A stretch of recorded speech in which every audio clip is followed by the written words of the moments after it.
دوستای عزیز، وقتی شما سفر میکنین تقریبا 15 عدد از سفر که رو باید یاد داشته باشین. اولش وصیت اهل و تقوا، دوم نوشتن وصیت دین و غیره، سوم توبه نصوح، چهارم رد مظالم، یعنی اگر سر کس ظلم کردین باید حقش پس ادا بکنین، پنجم نفقیتان باید حلال باشه، ششم استغفار یا استغنا از دست دیگران، یعنی به چیزهایی که همسفرهایتان داره به او چشم نداشته باشین، هفتم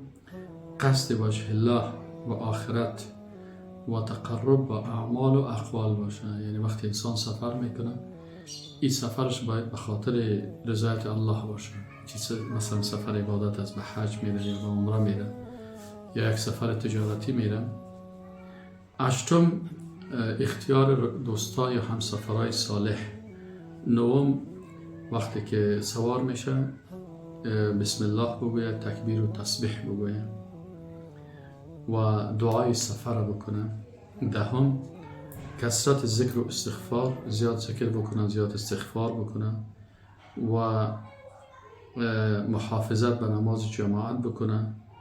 از قیل و قال اجتناب بکنه، در سفر خود زیاد چطور است و چرا نیست، و از مزاح و سخنهای لایعنی حفظ بکنه،